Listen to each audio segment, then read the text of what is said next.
Hi everybody. I'm just going to do the last video for this module, I believe, and it's called Impossible Integrals. And I know it probably sounds like I've set you up for failure there, but they're really not impossible. That's why I put the quotes in there. I'm actually air quoting right now, even though you can't see me.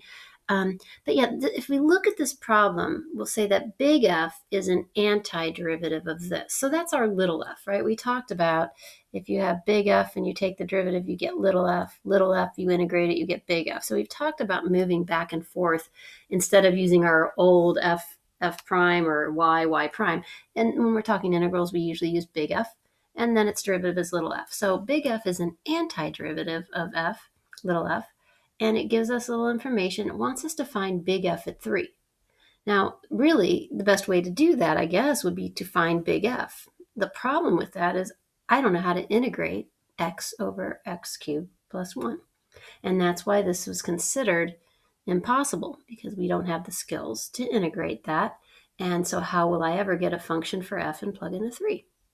Okay, well, based on what we've done in the last couple videos here, though, this little bit of information is a real help. It says if we have a known value, then we can easily calculate a net change, and we'll be doing this in our calculator, so make sure you pause me and get that thing real quick. We'll be doing this in our calculator today, okay, because we don't know how to actually integrate that. Alrighty, so the idea is we're going to look at a known value. I know that f at 0 is 2, so my known value is f at 0. And we just said that value is actually 2. And then we're going to add it to a net change, which we know is integrating our little f. And then we should be able to get our outcome value. What is the value of big F at 3? So the trick here is, what would the bounds be? Well, we have to look at this. We know the value of big F at 0. We want to find the value of big F at 3. So our bounds are 0 to 3. The value of big F here, the net change in big F on x's from 0 to 3 should give us the resulting value of big F at 3. It's kind of the train problem. If the train had gone 300 miles plus the net change was 150, we could find out how far it had gone at the end of the day. Okay, now this is calculator work, so get to it. I'm just going to go ahead in my calculator and do 2 plus math 9. All right, so you guys can pause me and do that. 2 plus math 9. Put that equation in on 0 to 3 dx. And I'm getting, oops, I turned it off before I got the, put calculator here, before I got the fourth decimal.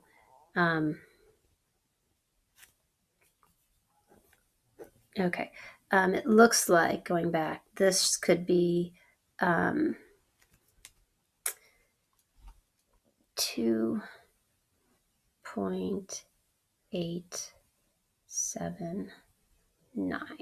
is what I got for that. Okay, 2.879. So this value came out to be 0.879. 2 plus net change is where you end up. Alrighty, let's go ahead and try just a couple more here. Let's look at the antiderivative here. Same type of problem. See if you can set up the where you start, what value you know, plus the net change. I'll help you with the net change. The net change is going to be integrating this. Now, if you think about that, you really can't do that by hand, right? So you're going to want to use your calculator for it. So get a start value plus a net change, and we'll see where you end up.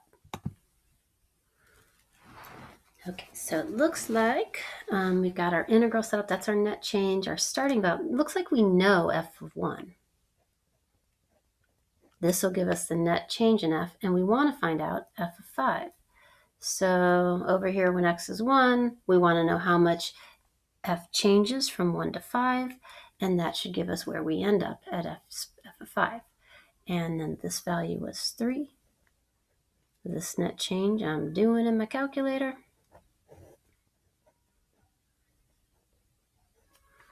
And when we do that in our calculator, and I would pause me so we can just do that, and you can check your answer with mine or check my answer with yours, as the case may be.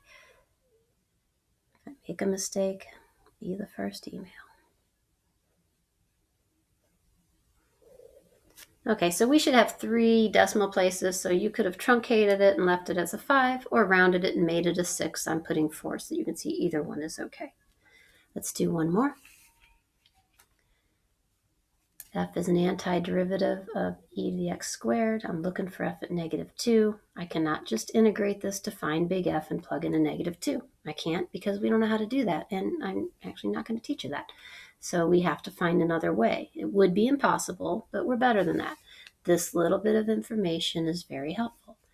Told us we know where big F is at -1. Its y value is 2. We'll add it to the net change from when F is -1 to the value we want, which is -2. And I don't care that these bounds are backwards or whatever, because we know when we integrate, it'll just change the sign. Why should we work very hard? We take the known value. We want to know how much it changes from the known value back to this -2. That's fine. And that should give us our f of -2 value. So f of -1 was 2 plus our net change. Use a calculator, please. And we should be able to find out where we end up at for big F of -2. And I am getting -12.9899. So if you rounded, you'd have 90. If you didn't, you'd have 89. All right, folks. And that's it for me. This is a really good technique for you to practice this idea of where you start plus your net change is where you end up. An integral is a net change. Notice in all of these problems, not once did we actually have to be able to integrate this, right? We never actually found the function big F, but we could work around it because we had a start, we could figure a net change, and we could see where we would end up. Alrighty, that's it.